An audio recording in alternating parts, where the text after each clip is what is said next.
मुझे नहीं समझ आती कि ये जो इलेक्शन कमीशन में जो कार्रवाई हो रही है, और हो सकता है शायद पैनल पे कोई मुझे बता सकता है, ये इन कैमरा क्यों है?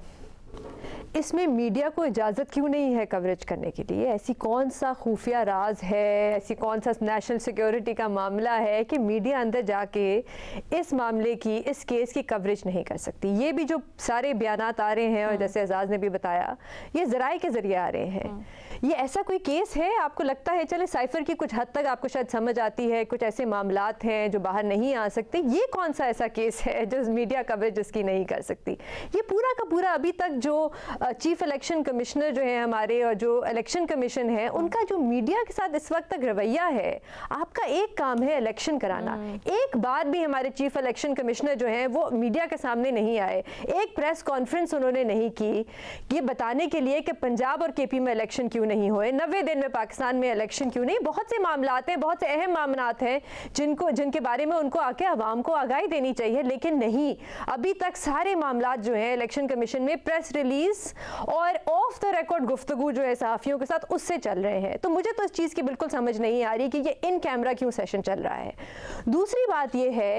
कि अगर इमरान खान साहब ने वाकई में ये बात कही और इस किस्म की धमकियां दी, और इससे पहले अगर आप कल का उनका जो कॉलम छपा है द इकोनॉमिस्ट में उसको भी पढ़ लें, तो उससे जैसे एजाज ने कहा, लग तो यही रहा है लीना कि इतना कुछ होने के बाद भी इमरान खान साहब ने शायद कुछ भी नहीं सीखा, और अभी भी लगता यही है कि अगर वो इक़्तिदार में आए तो अगले 5 साल वो सिर्फ इंतकाम की सियासत करेंगे, मुल्क को और जमहूरियत को मजबूत करने के लिए शायद वो कुछ भी ना करें। क्योंकि आप वो आर्टिकल वो कॉलम उनका निकाल के देख लें जो उन्होंने पब्लिश किया है, उसमें चले एक बात तो ठीक है कि पीटीआई को लेवल प्लेइंग फील्ड नहीं मिल रहा, लेकिन बाकी जो इल्जामात हैं वो सारे वो पुराने इल्जामात हैं कि अमेरिका ने मेरी हुकूमत गिरा दी, सबूत कहाँ है पता नहीं, नवाज शरीफ चोर है कैसे साबित करेंगे पता नहीं। तो अभी भी अलीना लगता ये है कि इमरान खान साहब ये बाकी जो सियासी जमातें हैं इनके साथ बैठ के rules of the game set करने के लिए तैयार नहीं है, और जब तक rules of the game set नहीं होंगे तो आपको एस्टेब्लिशमेंट के रूल्स के मुताबिक ही काम करना पड़ेगा, और जैसे इस वक्त मुल्क में चल रहा है।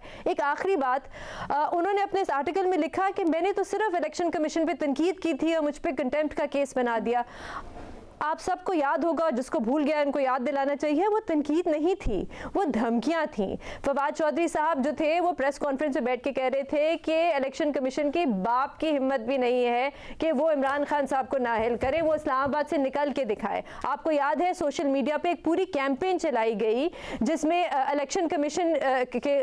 कमिश्नर जो है उनके खिलाफ एक वीडियो आई थी, खुरम नामी शख्स था, उसने कहा कि मैं इनको कत्ल कर दूंगा और उनके खानदान वालों को। तो इस किस्म की चीजें हुई हैं। तो ये बात नहीं है कि ये सिर्फ एक तनकीद है, अगर आप तनकीद कर रहे होते तो हम भी कहते ठीक है आपका तनकीद करने का हक है। धमकियां दी गई और अभी भी लगता ये है कि धमकियां दी जा रही हैं। जहां तक उनको सियासी फायदा होगा अलीना, देखिए उनके जो कारकुनान है, हाँ ठीक है उनको ये बात शायद उनकी अच्छी लगे, लेकिन इलेक्शन में उनको इससे कोई फायदा होगा लगता नहीं है, क्योंकि अभी इस वक्त ये भी नहीं पता कि पीटीआई किस शक्ल में इलेक्शन में उतरेगी। भट्टी साहब ने अभी एक बात की, उन्होंने कहा कि जब किसी को इतना दबा कर रखा जाए और वो जहनी दबाव में हो तो फिर वो रिटेलिएट ना करे तो क्या करे? तो धमकियों पे उतर आए हैं अलीना कि मैं आपकी शक्लें याद रखूंगा, आप पे आर्टिकल 6 लगाऊंगा। आर्टिकल 6 आप कैसे लगाएंगे? उनको वैसे पता होना चाहिए, वो मुल्क के वजीर आजम रह चुके हैं। आर्टिकल 6 का थ्रेशोल्ड बड़ा हाई है, वो suspension of the constitution, abrogation, subversion of the constitution की बात करता है। आपके वकील तो अदालतों में जाते हैं और सोशल मीडिया से जमा करते हैं इन्फॉर्मेशन और जाके सुप्रीम कोर्ट में जाके पेश कर देते हैं और फिर जाके सियासी तकरीरें करते हैं, तो आप केस कैसे बनाएंगे?